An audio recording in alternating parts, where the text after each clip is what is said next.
I think the best way to describe Blink Twice would be if Cinderella and Ready or Not got married and had a baby. That baby is Blink Twice.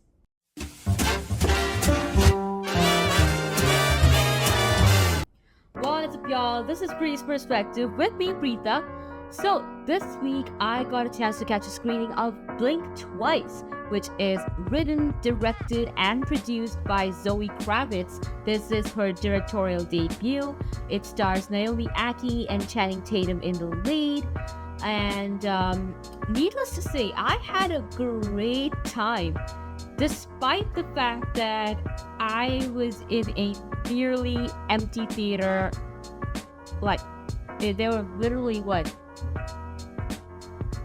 40-ish people in my theater. I was actually surprised at why are there no takers for such a film, because from a debut film standpoint, I feel like Kravitz has really set the bar high.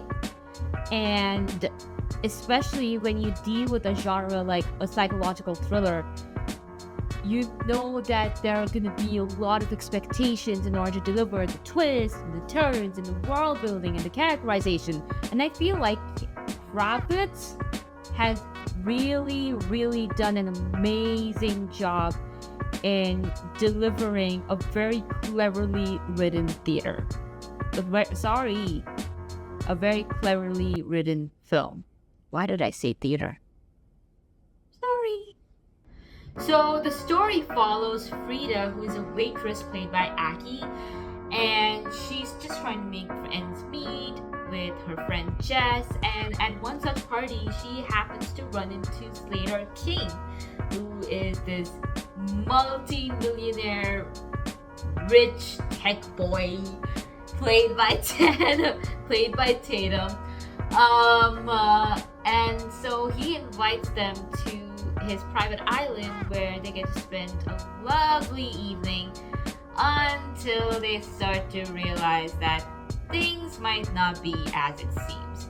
Okay, so let's start with what exactly didn't work for me in the movie.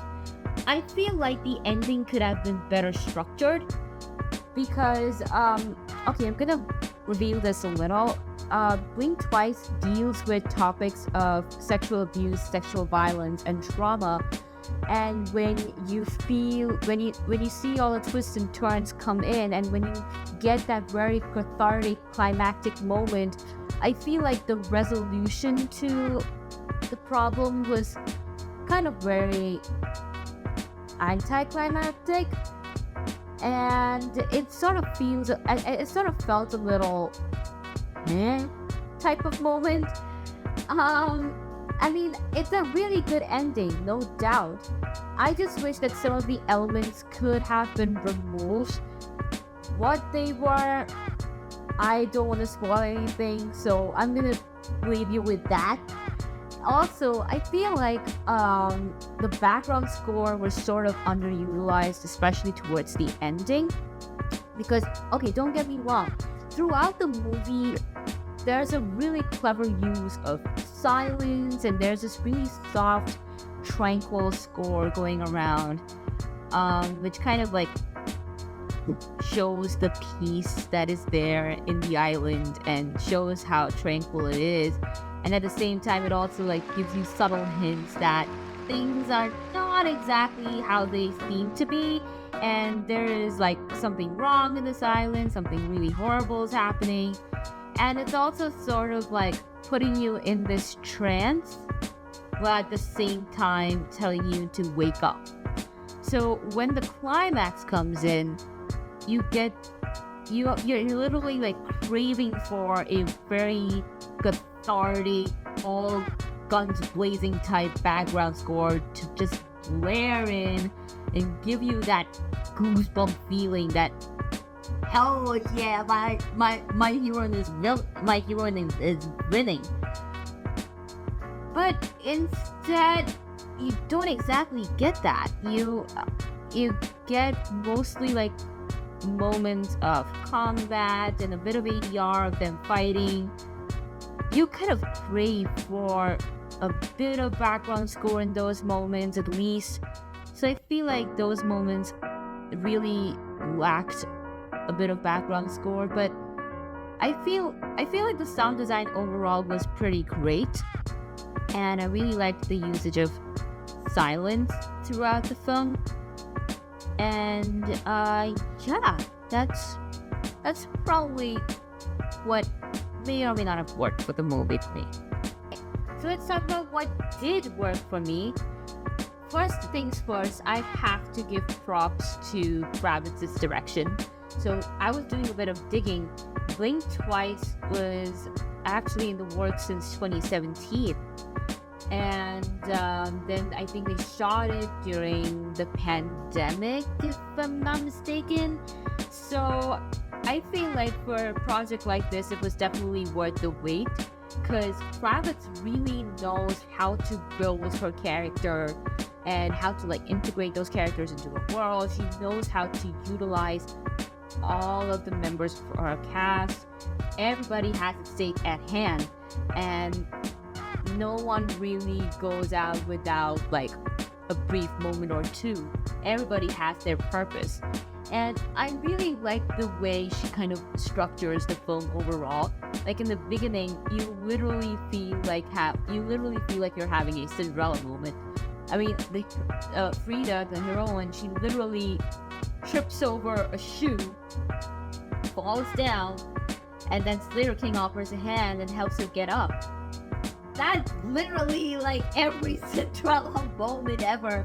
And then when the climax comes in, you get this really bloody, gory action, and then you are like, okay, yeah, this is Cinderella getting her vengeance. And I really like the usage of colors as well. I think like Kravitz really understood the usage of colors. Like, of course, red, blood, action, scars, and there's a lot of usage of the color white, which shows like the tranquility and the peace and how pure minded the members of the island are. Yeah, so I also feel like she uses these colors to her advantage to kind of like put on this mask for people, and while also representing like something so tranquil, so serene, but at the same time it's not, if you get what I'm saying. And I also loved the cinematography.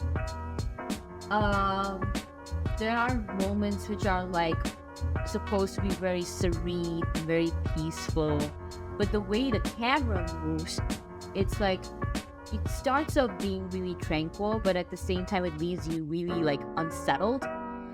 And there are also moments where you feel like proximity also kind of gives you this feeling of claustrophobia, and it makes you feel very contained, very locked in, that you literally just crave to get out of there. And I also loved the cinematography when it came to showing moments of trauma, because I don't feel like many films have been able to depict trauma and the scars they leave very aptly, like Blink Twice. And the way it kind of like creates that person's identity and becomes a part of them and kind of becomes their armor in most cases. I feel like the cinematography did a really good job showing that transition. And adding on to like the themes of trauma, one thing I really loved about this film was that it started with a trigger warning. Evidently, someone has been taking notes, unlike, well, some people who are just too concerned about the flowers. Sorry. But jokes apart, I feel like the film really did a great job in representing and blending all the themes together through the cinematography and as well as the performances. Naomi Ackie goes all guns blazing as the final girl. I mean, she represents that joy, that excitement, that infatuation feeling you get when you see your hero. And at the same time, when it comes to those moments of heavy lifting, she delivers. And I also have to give a shout out to Adria Arjona, who plays one of the members in the island. And I feel like when the moment came for her to shine, she took it, and she is a total badass in the climax moment. I mean, chef's kiss to her. And of course, the guy, Channing Tatum, Slayer King. Oh my gosh, what can I say about him? He's equally charming, very devilish, and I feel like Tatum did a really great job in balancing out the good and the bad in him, and he kind of makes you feel like, oh, he's still Prince Charming until he descends into absolute madness. Watch out for the end monologue he delivers. It really makes you despise him to the core. So, all things considered, I feel like Blink Twice is a really solid film which you should definitely catch in theaters.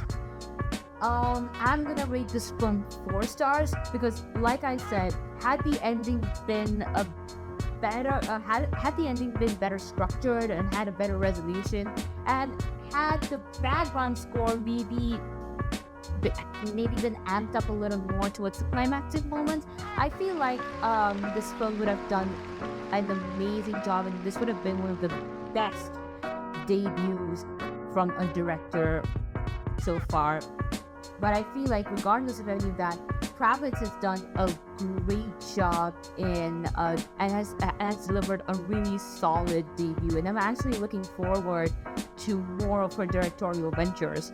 Hashtag women telling women stories! So yeah, that's what I felt about Blink Twice. Don't forget to like, share, subscribe, do the whole shebang.